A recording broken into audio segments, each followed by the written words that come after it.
For USCFootball.com, I'm Jack Smith alongside Connor Morrissette for instant analysis from USC's Wednesday practice of Nebraska week.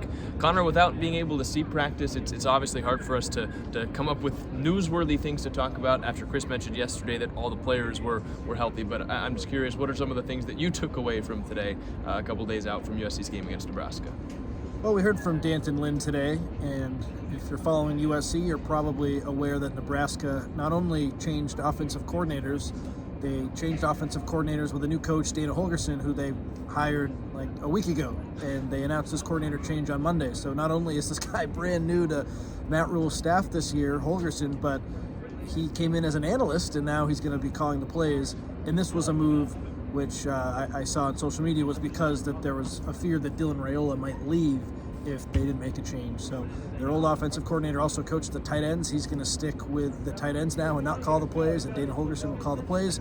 So D'Anton Lynn was asked about how does that change your game plan, and he said it puts more on his plate this week. He had to watch some film from Houston. He relied on Lincoln Riley, who worked with Holgorsen for a long time at Texas Tech. Doug Belk was Holgorsen's defensive coordinator at Houston before that staff was fired. So there's some familiarity with Holgorsen and what he does. I just don't know how much Nebraska can change when they announce this change on Monday. So it throws kind of a loop into the preparation, but it's not like Nebraska's getting any new players or anything. So I don't think it changes too much, but having a new play caller, that's definitely something that they'll have to game plan for, and it sounds like they are. Yeah, like USC, Nebraska's on a skid, kind of in need of some new blood, a potential spark. So maybe Dana Holgorsen is Nebraska's option, whereas USC is going with Jade Maiava as a starting quarterback. I asked D'Anton Lynn, you get to coach against Jade Maiava in practice. That's more than any other defensive coordinator in America has seen him this year. And just what some of his takeaways were from playing against Jade Maiava. And he said he's a playmaker. He obviously makes a bunch of great throws, and he's also ripped off a ton of long runs against USC's defense in practice this year. So we've heard a lot, and obviously we know that Maiava has faster legs and more of a running ability than Miller Moss, but I thought it was interesting to hear that he's been doing that in practice, and it's not just something that pops up a couple of times on tape. It's something that consistently he is a threat with his legs, and some of the players that we talked to were able to confirm that with us today. He's gotten rave reviews from teammates, which of course is expected, but yeah, consistently we've heard the big arm, and then today hearing Lynn talk about that running aspect, that's something that's been really missing from USC's offense. So I don't know realistically what we can expect from Maiava in terms of like a point output or like just how many passes he'll complete, but I expect him to be competent and put out a winnable performance. Like I think USC is going to win this game against Nebraska. I guess their defense is a solid unit, but like it just seems like Maiava's ready. He's composed. His teammates have spoken a lot about him. Now, it's one thing to say that after practice. It'll be different on Saturday, but I do have confidence that he'll be able to make enough plays, and USC should be able to win. Could it go the other way? Yes, we all know in the football world, like the prediction business, it's really hard to pinpoint exactly what's going to happen, but I don't envision any big drop-off or anything. I think, if anything, the quarterback play could potentially be better. So the team's high on him, and now he just has to go out and execute. It sounds like he's doing everything in his power to make sure that he does that. One thing I'm interested to see is I feel like the last couple of years with Caleb Williams, especially in 2023, there wasn't a lot of schemed runs for Caleb, and it felt like at times the staff didn't want Caleb to run. They had a lot to protect. He was easily the number one quarterback on the roster. He had an NFL draft future, and many expected him to be the number one overall pick. So it felt like his legs were being protected, and they weren't used to the best of their ability because you had to protect him at the top.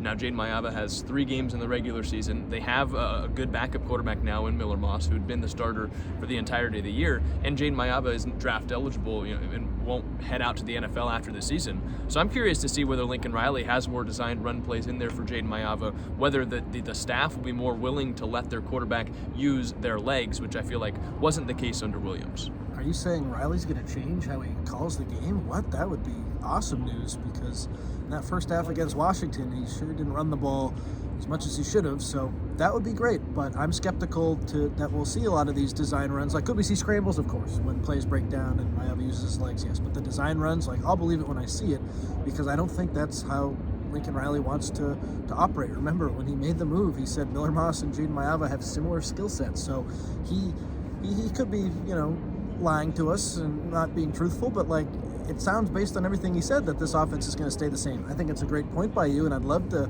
see Jade Maiava's legs be a part of this offense and call some design runs, maybe a shotgun, drop back, and then take off right up the middle. That seems to be effective when I watch college football on Saturdays. But again, with Riley, like, a lot of things that you think are going to happen because it just makes sense, he's sort of set in his ways, as we've seen this year. So with that, I hope you're right, but I'll believe it when I see it. We also got to talk to some players on top of D'Anton Lynn today. Talk to Desmond Stevens, Gavin Meyer, some other standouts on the defensive side. What did you take away from talking to them today? Greedy Vance called his unsportsmanlike conduct penalty against Washington immature. It sounds like he was really frustrated that he made that decision where he threw the opposing player's helmet into the sideline and then got a 15-yard penalty, which gave Washington a 1st and goal. He also talked about how the staff's done a nice job of preparing him, for the NFL, and how he is very excited to get to the next level, and how he feels like this staff has so much NFL caliber people on it that when he gets to the next level, he'll be comfortable in meetings. So that stood out to me. He highlighted Braylon Connolly as a young player who's doing well. So it was kind of a hodgepodge of questions. Like, you can only ask so much about the opponent and what's left to play for. He talked about how the team isn't undefeated, but if they were, they'd still be practicing the same way, whether they're 4-5 or undefeated. So it just kind of seems like last year, Jack, we're at the end of the season, and the season hasn't gone the way people have hoped, and it's just kind of a tough look. Like, we can only ask so many questions, and I wish it was better stuff we were asking about, but it's kind of business as usual here. Yeah, I did get to talk to Gavin Meyer, and he mentioned the countdown for him of practices that he has left at the collegiate level and trying to make each one of those count. I asked him about getting over some of his lingering injuries over the bye week, and he kind of deflected the question, didn't want to get into it, but as we heard from Lincoln Riley this week and from D'Anton Lynn today, it's obviously been beneficial for USC to get some of those guys on the mend. I also thought it was interesting, I asked Gavin Meyer what he's learned from Eric Henderson during the season, because we heard a lot about what he was able to do during the offseason, but it's different when you're in a grind with a coach throughout a season, week to week, trying to make adjustments. And Gavin mentioned that Eric Henderson's really good at not letting players, realize the monotony of football, and he loves it. He's had to do it in the NFL every day of every week, and in college, it's an adjustment for players that in high school we focus on football a little bit, but it's not everything to them. And in college, they get up and you have a practice every Tuesday, and you're playing every week, and you're traveling every other weekend. But Gavin Meyer said that Eric Henderson's really good at not letting the players get wrapped up in the monotony of football, and that he's been really helpful for that. Gavin said he's a little bit used to it because he's had so many years at the collegiate level, but for some of the young guys, he feels like that's been really beneficial.